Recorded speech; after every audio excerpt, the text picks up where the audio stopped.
आप सभी का एक बार फिर स्वागत है SPN9 के इस खास कार्यक्रम में और मैं हूं आपके साथ फरहान।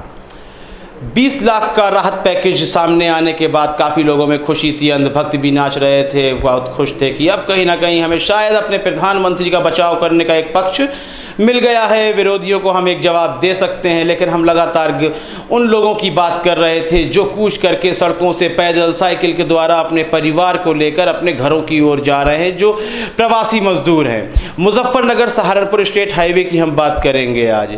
हम कल तक भी कह रहे थे कि आखिर जो लोग मर जाते हैं, जो लोग पैदल घर अपने जा रहे हैं, उन तमाम परेशानियों का सामना कर रहे हैं। अब तो NGOs ने भी हाथ खड़े कर दिए हैं, खाने की वैसी व्यवस्था नहीं है जो शुरुआती दिनों में होती थी। और आपको याद होगा औरंगाबाद में किस तरह ट्रेन से कटकर लोग मर गए थे, मालगाड़ी थी उससे कटकर लोग मर गए थे। तो हम उनकी बात लगातार कर रहे थे, लेकिन बीते दिनों की बात है जब मुजफ्फरनगर सहारनपुर स्टेट हाईवे की बात कर रहे हैं, वहाँ पर एक गाड़ी द्वारा, ट्रक द्वारा, बस द्वारा, जो बड़े वाहन होते हैं उनके द्वारा फिर से कुछ लोग मर जाते हैं, जिसमें 6 मर जाते हैं, करीब 4 लोग घायल होते हैं। बड़े वाहन की आवाजाही जारी है, ट्रक भी चल रहे हैं क्योंकि ट्रांसपोर्ट का काम भी करना है, कुछ बसें भी चल रही हैं।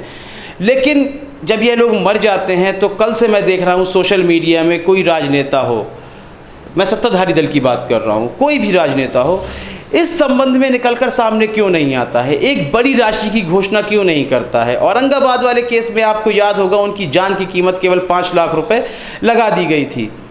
तो यह गलती किसकी है आखिर? जब जान जा रही है तो उसमें आप 5 लाख कीमत लगा देते हैं, आप कोई बयान भी नहीं देते हैं, कोई राहत पैकेज भी अभी उनके लिए नहीं दिया है। वरना प्रधानमंत्री नरेंद्र मोदी ने तो 20 लाख करोड़ की घोषणा कर दी है, अब तक तो वह जन आम तक पहुंच गई होगी, क्योंकि आपका सत्ताधारी दल का जो IT सेल है, विज्ञापन देने में तो आप माहिर हैं, आप ज़रा सी बात को घर घर तक पहुँचा देते हैं। तो ये 20 लाख करोड़ की बात सुनने के बाद भी वह लोग क्यों आखिर सड़कों पर पैदल जा रहे हैं? अब तो उन्हें खुश हो जाना चाहिए, उन्हें भी ताली और थाली पीटनी चाहिए, लेकिन वो ऐसा करते नज़र नहीं आ रहे हैं। उन्हें अभी आशा नहीं है इस बात की, उन्हें आशा की किरण नहीं दिखाई दे रही है कि उन तक कोई राहत पहुंचेगी, क्योंकि इन 6 सालों में टूटते हुए इतने वादे देखे गए हैं कि अब लोग भले ही चुप रहें, विरोध नहीं कर सकते, क्योंकि विरोध करेंगे तो लिंचिंग की घटनाएं फिर घटने लगेंगी। तो विरोध भी नहीं करते हैं, लेकिन वह पूरी तरह से विश्वास भी नहीं कर पा रहे हैं। और आप कहेंगे वह क्या कांग्रेसी वोटर हैं, अन्य पार्टी के वोटर हैं? बिल्कुल नहीं। जिस तरह से आपको ताबड़तोड़ वोट आए हैं 2 लोकसभा चुनावों में, उससे साफ साबित होता है कि वह 1% व्यक्ति ने आपको वोट नहीं दिया है जो पूंजीपति है, बल्कि उस एक बड़ी भीड़ ने आपको वोट दिया है जो लगातार सोच रही है देश का विकास हो, सैलरीज अच्छी हो जाएं, रोजगार उत्पन्न हो। लेकिन जब वह उसने 5 साल से 6 साल में यह देखा कि रोजगार तो है ही नहीं, बल्कि सैलरी कम होती जा रही हैं, कंपनियां बंद होती जा रही हैं, अवैध कंपनी कह दिया जाता है और उसको बंद कर दिया जाता है, तो अब रोजगार तो बचा ही नहीं।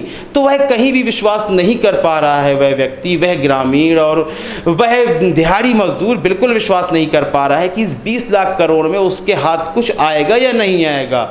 तो जो इन 6 लोगों की मौत हो गई है उनके संबंध में आपकी राय महत्वपूर्ण है, और क्या सरकार आने वाले समय में कोई प्रभावी कदम उठाएगी या नहीं उठाएगी, इस संबंध में अपनी राय आप हमें अवश्य दें। कार्यक्रम को लाइक करें, ज़्यादा से ज़्यादा शेयर करें और चैनल को सब्सक्राइब अवश्य कर दें। तब तक के लिए इजाज़त दीजिए, धन्यवाद।